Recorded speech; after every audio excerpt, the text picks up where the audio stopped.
Hello, welcome back. So, today we would learn the fracture and toughening mechanisms in brittle solids. So, every material behaves differently in a loading condition. If you take an tensile loading condition, so if you look at the brittle ceramic material, there is a linear response up to the point of the fracture. Whereas, in metals there is initially a linear response and then this is followed by a non-linear response. So, if you look at the stress and strain response for a polymeric material, a thermoplastic polymer material, there is a constant deformation at a low levels of stresses, which was preceded by a linear stress strain response. So, overall the stress strain response for the different classes of material is different. So, there is a difference in the linear response with respect to the slope of this stress and strain plot in a linear region.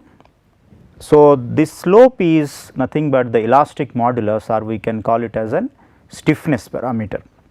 So, the elastic modulus or the slope of the stress and strain in the elastic region is different from one material to another material. So, the elastic modulus is higher for the brittle material, followed by the ductile material and then a thermoplastic material.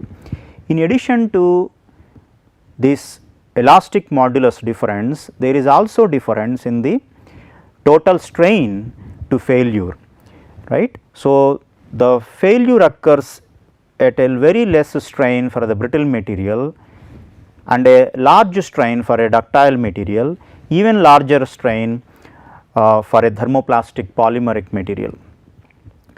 So, there is difference in the elastic modulus, there is difference in the total strain to failure, and there is also difference in the load bearing capability.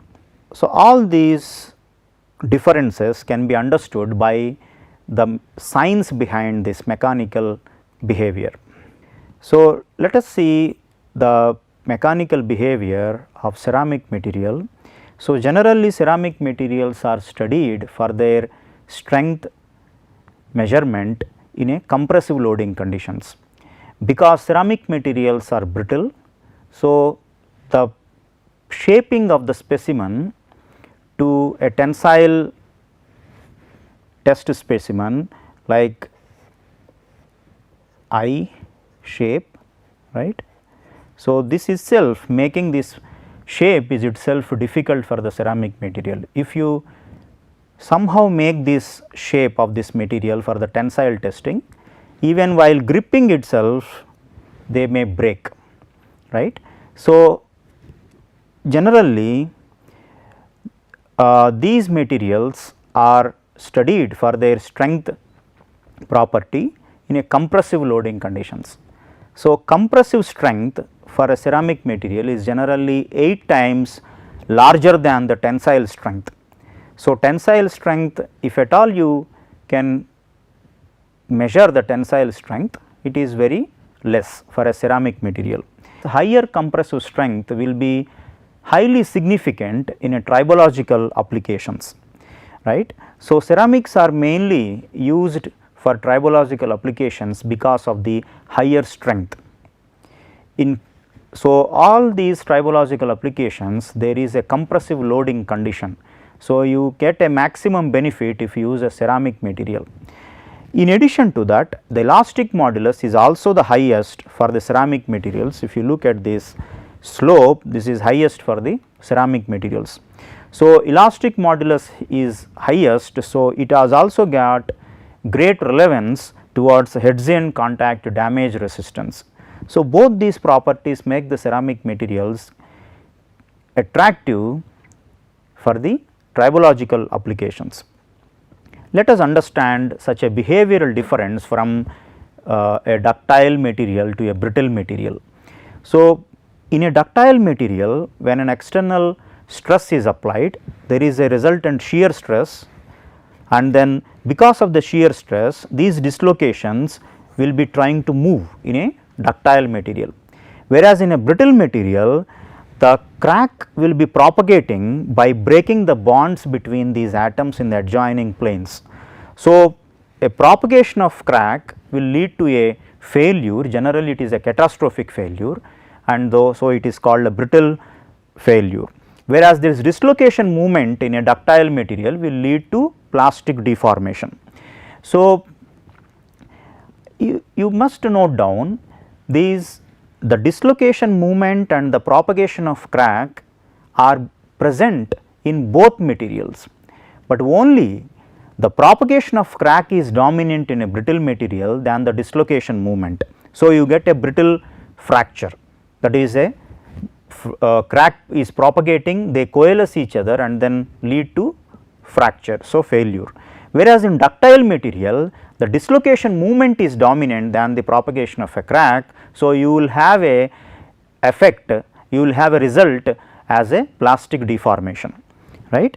So, the domination of one phenomenon over the other actually is different from one material of one material to the other material.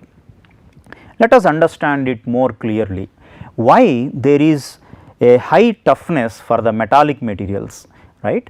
So, as I told, the crack propagation will also be there in a ductile material, but it is not significant. Let us understand how the propagation is not significant in a metallic material that leads to high toughness, right. So, if you have a crack is nothing but a defect, right. Every material has certain defects. So, you have one of the types of the defects is the crack, right. So, let us understand a metal which is a ductile material has certain concentration of cracks inside it. Now, you are applying a tensile stress over there, right. Externally you are applying certain stress sigma, right. So, this applied stress is the sigma applied. So, when the stress ahead of the crack tip, this region, when the stress ahead of the crack tip exceeds the metal's yield strength, you see every material has a certain yield strength. So, applied stress increases and then ahead of the crack tip it exceeds to a larger extent more than the yield strength of that certain material. Then what happens, when the stress ahead of the crack tip exceeds the metal's yield strength, then the metal will yield locally. So, this region will be yielding locally. So, because of this there is a dissipation of energy, right.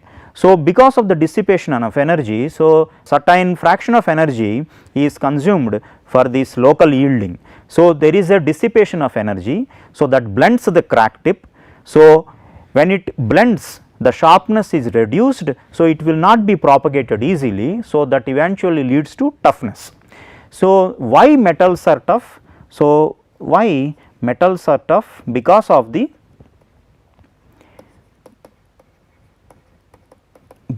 local yielding. This local yielding results in a higher toughness for a metallic material.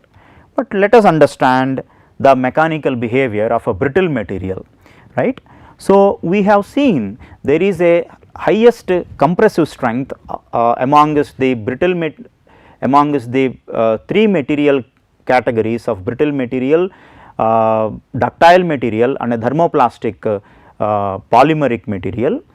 Among these materials, the ceramics, a brittle material, has highest compressive strength and a highest elastic modulus, and it also possesses highest hardness because of the inherent bonding, because ceramics are materials in which the bonding is predominantly ionic or covalent, right. So, these bondings are stronger than the metallic bonding. So, because of that you get a superior properties of hardness, compressive strength, elastic modulus. So, it also gives a wear resistance, superior wear resistance. So, most of the tribological applications we require higher hardness, higher compressive strength, higher elastic modulus, that leads to superior wear resistance.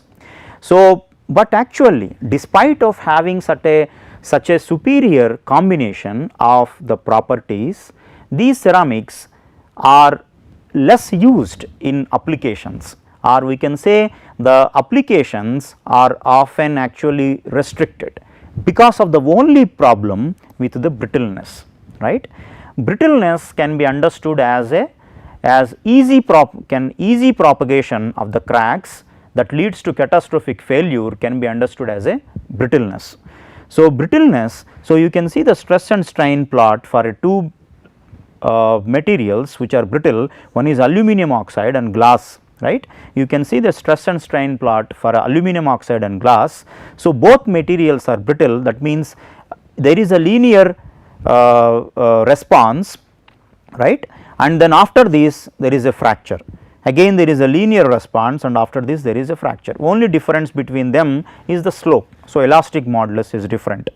So, aluminum oxide has a higher elastic modulus than glass. Now, what is the common thing here? Just after the elastic deformation there is a fracture, right. So, the fracture is occurring because of the easy propagation of cracks. Now, let us understand this phenomenon more clearly. So, why there is no deformation in brittle materials, ceramics, right. So, there is a, or I can say there is a negligible plastic deformation in ceramics. Now, the deformation which is a plastic deformation, the plastic deformation generally happens by slip mechanism, right. So, one of the dominant mechanisms for the deformation to occur is a slip. For the slip to occur, the atoms in one plane must slide past the atoms in the adjoining plane. Now, look at the ceramic materials. So, ceramic materials atoms are these are actually charged ions, right. So, the strong electrostatic repulsion prevents ions of the same charge from coming in close proximity to one another. So, it is very difficult for the ionic solid, right. If the ceramics are bonded by covalent bonding, so those covalent ceramics, the covalent bonding is a directional bonding which is much more stronger than the ionic bonding. So, strong bonding will not allow the slip to occur in covalent ceramics, right. So, if you have an ionic ceramics, this is arrangement of these ions in ionic solid, a ceramic. So, plus minus plus minus. So, the chance for having the slip is very less. Now, you can see only certain plane and a direction there is a chance for the slip to occur, whereas very less chance for the slip to occur. You can see whenever there is a positive and positive charge, or whenever there is a negative and negative charge, a slip will not occur, right. So, there must be some plane and a direction combination that we call a slip system. So, there must be some slip system where the slip is possible, right. That means the electrostatic repulsion can be minimum. So, very difficult to find such a slip system, or numbers of such slip systems in ionic solids are very less, right. In covalent solids, again I told you that covalent bonding is a directional bonding. So, this strong directional bonding will not allow the slip to occur. So, in both ionic or covalent bonded ceramic materials, the deformation by slip the deformation is negligible, or you can say absent, right. The negligible deformation is because of the difficulty for the slip, right. So, let us understand the brittleness in ceramic materials. What are the factors that actually give rise to such a brittleness? As we understood, ionic bonded ceramic materials, right. So, it is very difficult to find a slip system. The dislocation movement is restricted only to specific planes, mainly because of the charge neutrality conditions, right. If the ceramic material is a covalently bonded, highly covalent bonded material, in covalent bonding you require higher energy to discharge highly directional bonding, again it is difficult. And if at all there is a dislocation movement, right, the dislocation core width is much narrower than the metals. So, if you see the the shear stress required to move a dislocation to give a Burgers vector magnitude deformation, such a shear stress is called peerless Nabarro shear stress, which is inversely proportional to the dislocation core width, right. So, the dislocation core width is narrower than the metal. So, the necessary peerless Nabarro shear stress is much higher. So, the possibility for the dislocation movement to give a deformation is less, right. And at the last, if you remember the von Mises criteria, which is one of the criteria which tells about the deformation possibility in a material. The deformation by default is a plastic deformation, right. So, the plastic deformation is possible only when there are more than 5 independent and active slip systems. In ceramics, it is difficult to find even 5 independent and active slip systems.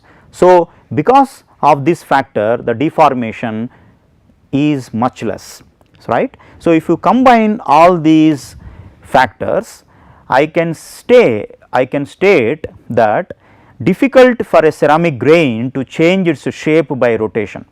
So, you have a strain incompatibilities along the grain boundaries that lead to highly localized stresses. So, these localized stresses lead to brittle fracture, right. So, brittleness in ceramics are governed by these factors, right. Ionic bonding, covalent bonding, dislocation core width and less than 5 independent and active slip systems. So, these factors contribute for the brittleness in ceramic materials. Let us understand such a brittle behavior from the atomistic point of view, right.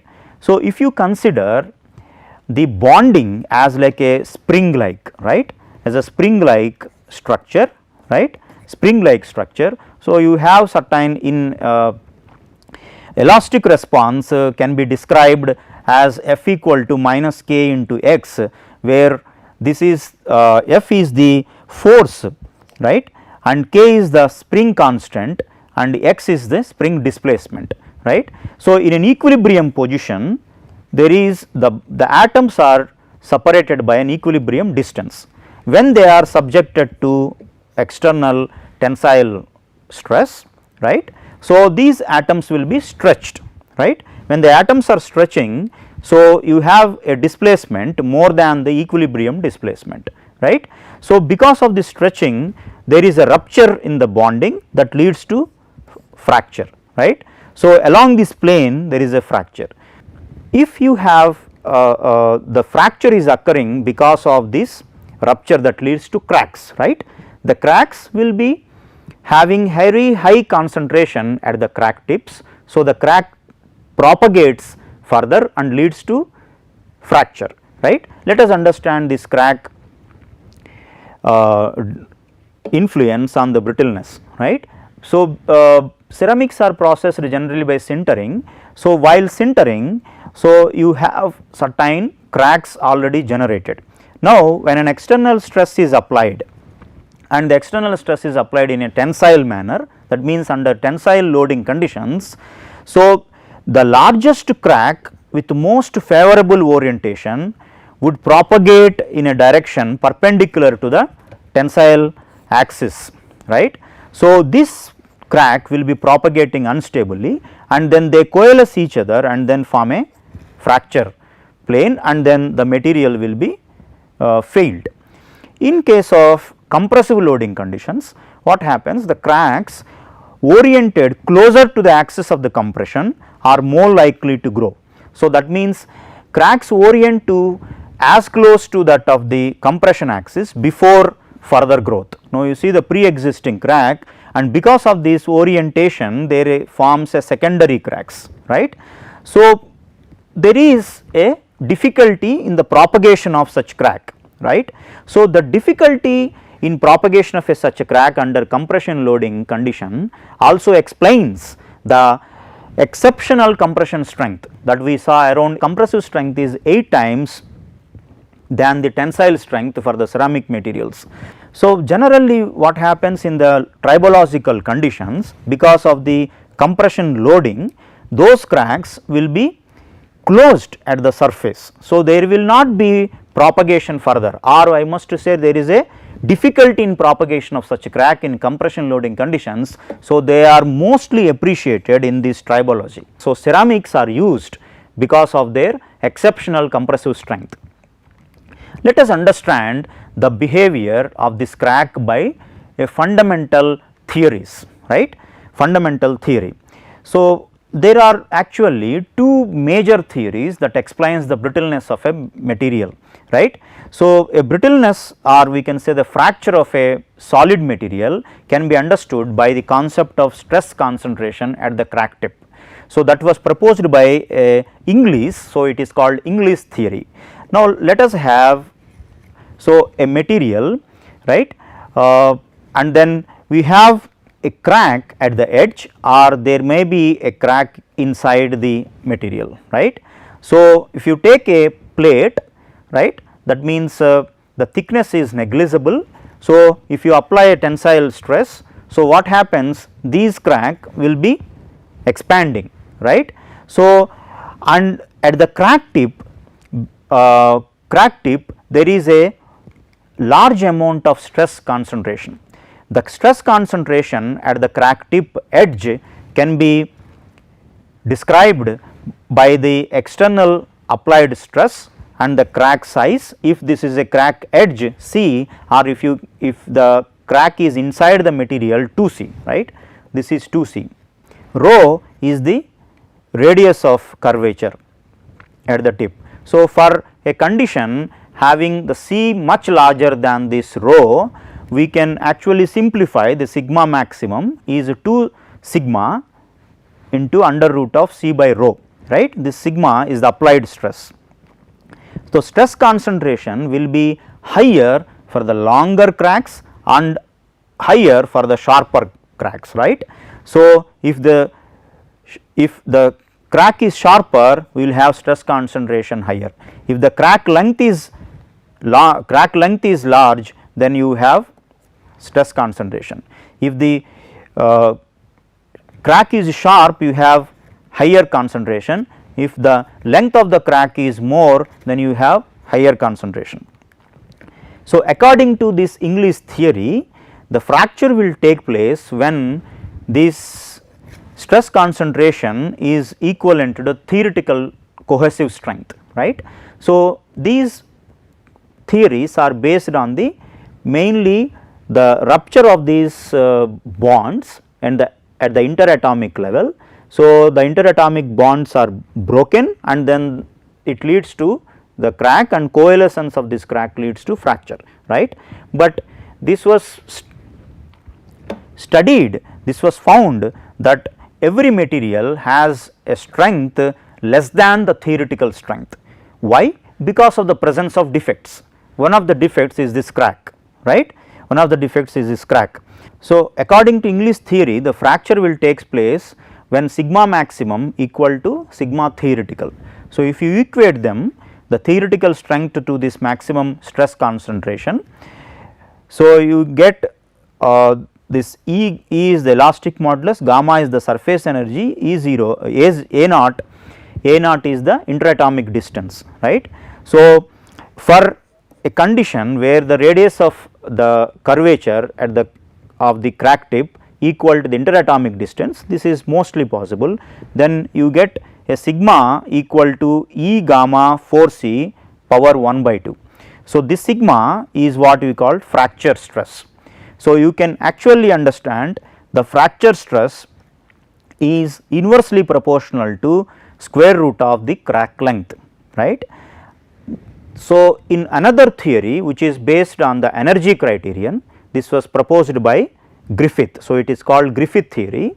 So, for a ceramic plate with a central through thickness of crack length 2C. So, if you have a 2C crack, an elliptical which a major axis length is 2C, right, 2C. So, for a ceramic plate with central through thickness crack of length 2C under uniform tensile stress condition. So, the energy, the total system energy is a summation of the elastic strain energy and then surface energy. This elastic strain energy is released for propagating a crack, and then the surface energy is required for creation of a new crack, right. So, you can see one this delta u, yes, which is a positive, and delta u elastic strain energy is negative. So, we have a resultant of it, and if you for a spontaneous propagation of a crack, this must be 0, d delta u by dc equal to 0, then you will end up with the sigma c.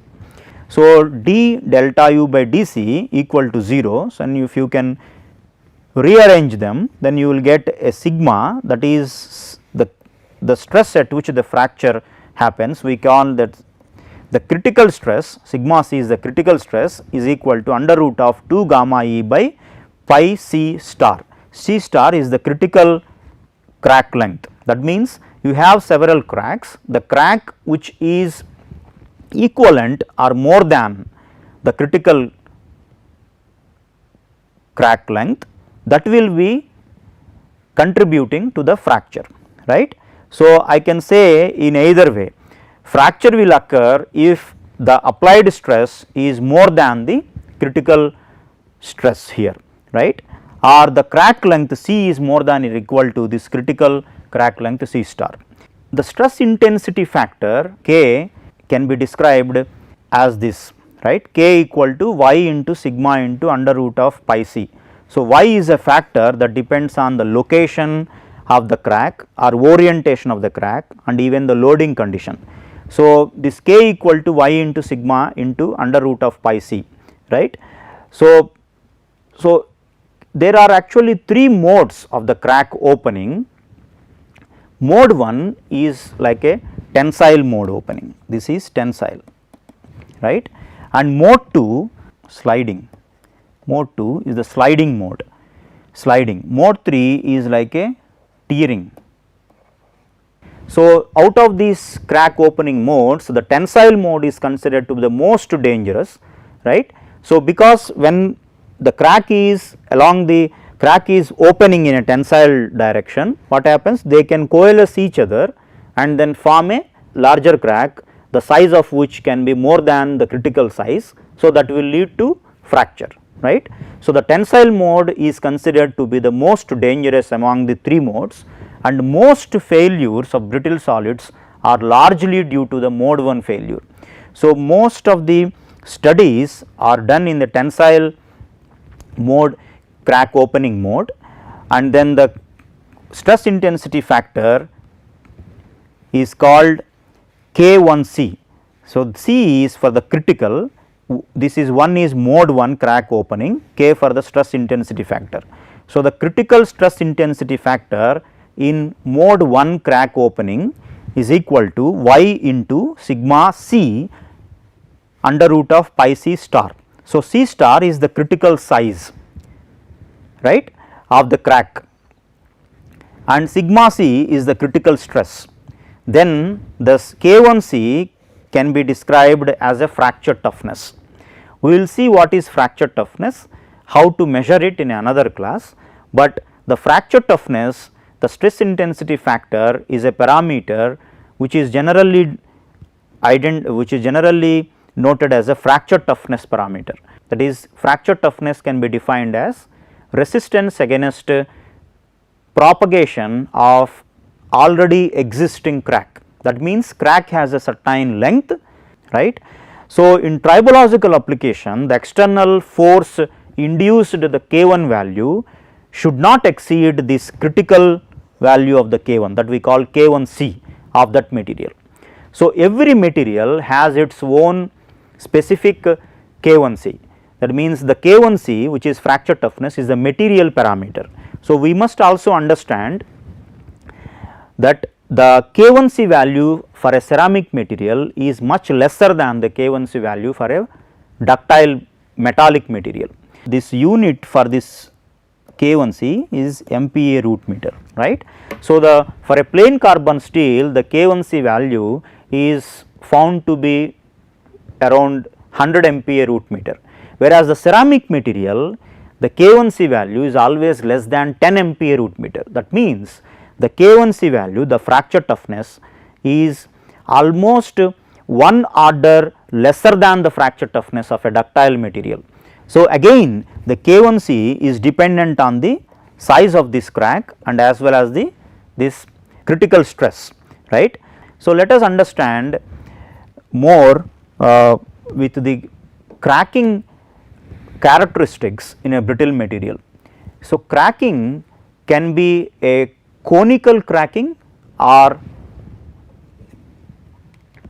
a radial, median or lateral cracking. Let us understand this cracking in brittle materials.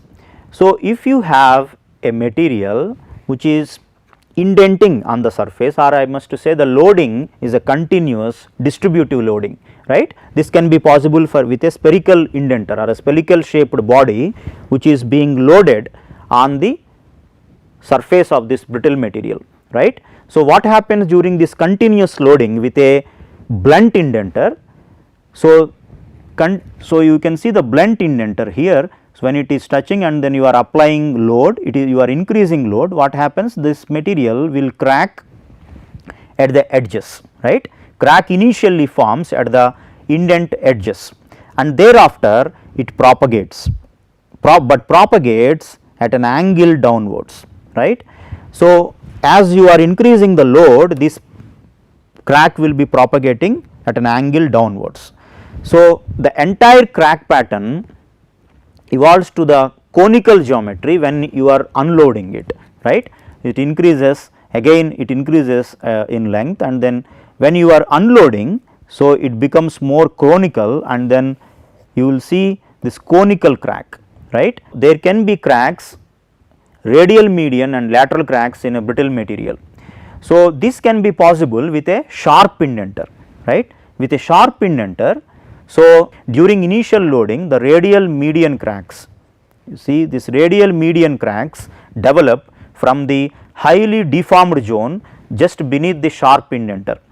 So, when you are unloading it, when you are unloading taking above this indenter, the lateral crack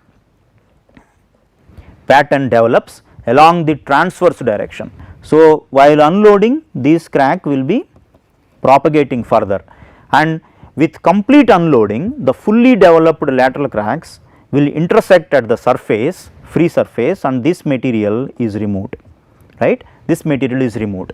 So, you can see after the indentation the surface you will have the impression of the indenter. Generally if it is a Vickers indenter, you get a perfect square. At the edges of this square you will see all these cracks, right. So, this is very much significant in tribological conditions, right. For example, during abrasion process, harder solid which is sliding, right.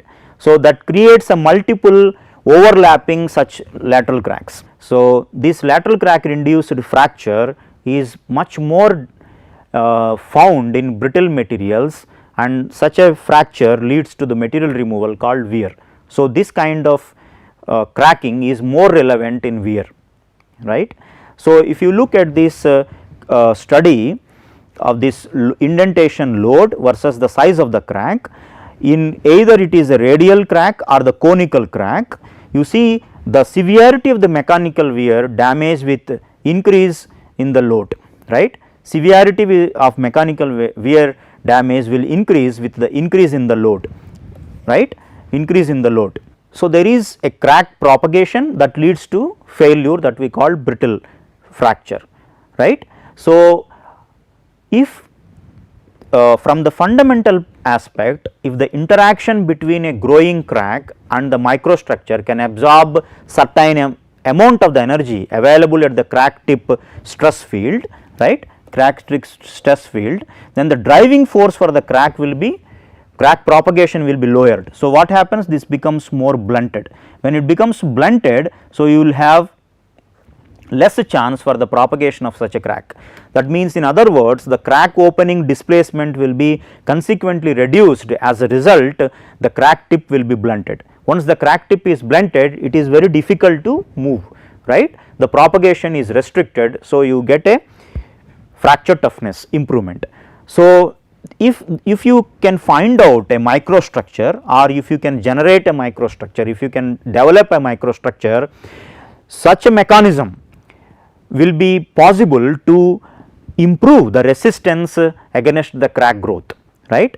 Such mechanisms to improve crack growth resistance are called toughening mechanisms. That means, the brittle materials are made toughen by this microstructural engineering.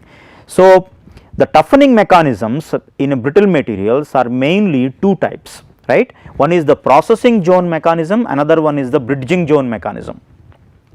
So, let us see the processing zone mechanism. For example, micro crack, phase transformation or crack deflection are the major toughening mechanisms in processing zone. So, enhanced crack growth resistance in transformation toughened ceramics is realized due to phase transformation induced volume expansion or micro cracking or crack deflection in the process zone around the crack tip.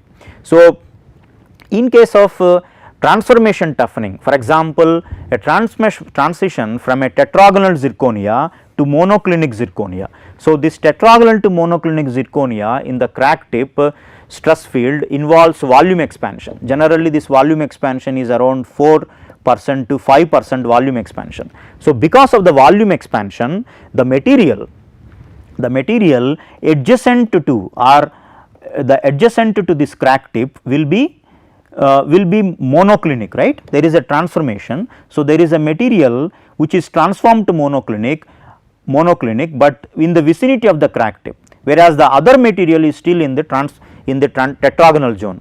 So, this is a tetragonal one, there is a monoclinic one, right. So, the tetragonal zirconia will be transformed to monoclinic zirconia under the applied stresses, right. So, the stress induced transformation will lead to monoclinic zirconia around the crack tip. So, what happens, and this leads to volume expansion. So, when the monoclinic zirconia is formed with a volume expansion, this material will be compressed at the crack tip, right. So, this material compresses the crack tip. So, the transformation compresses that crack tip. So, the crack will not be propagated easily. So, you get a toughening, right. So, in a constrained microstructure, this results in a compressive stresses on the crack faces that leads to closure of the crack tip. So, you get a toughening, right, or the stress induced will be used to create more micro cracks than these major cracks. So, what happens, the energy will be used in creating such a micro cracks. So, micro cracks, that means the lesser sized cracks, right, than the major crack here. So, material will be safe even if you have a micro cracks, because the size of the crack is less than the critical size of the crack for the brittle fracture. So, what is happening, the energy is consumed in creating such a micro crack.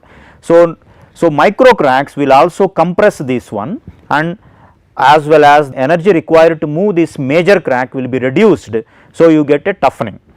Certain materials you have crack deflection because of the second phases or any other reinforcement, right. So, you get a processing zone toughening mechanisms, micro cracking, phase transformation and crack deflection are the major toughening mechanisms in processing zone. In bridging zone mechanism, this type of toughening is generally realized in a composites. Composites reinforce, the materials reinforced with a fiber or a whisker, right. So, the whisker reinforced or fiber reinforced composites, you get a toughening mainly because of this bridging zone toughening mechanisms, namely fiber reinforcement or whisker reinforcement or ductile metal bridging. So, for example, silicon carbide matrix and silicon carbide fibers both are inherently brittle, but you get a toughness of by making this a composite of silicon carbide reinforced with a silicon carbide fiber, because of the underlying mechanisms that involve crack bridging due to this fiber and crack interaction. So, you got this fiber. So, the crack will be propagated either by breaking this fiber or by traveling along this the fiber length, right. So, in either case the energy required to propagate further will be reduced, right. So, you get a toughening. So, the toughness of these fiber reinforced ceramic composites can be very high, and the underlying mechanisms involve crack bridging due to this fiber crack interaction, right. Such interactions in composites essentially involves the matrix fiber debonding. So, either the bond debonding or matrix micro cracking in the crack wake of the matrix, the crack deflection at the interface, fiber pull out, and finally crack bridging.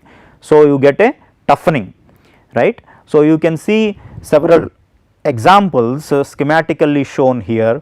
So, there is a transferred zone, it is a transferred zone here, you can see this zone is a transferred zone, this is a major crack. So, the aluminum oxide with an aluminum oxide particle reinforced aluminum or zirconium reinforced by zirconium diborate.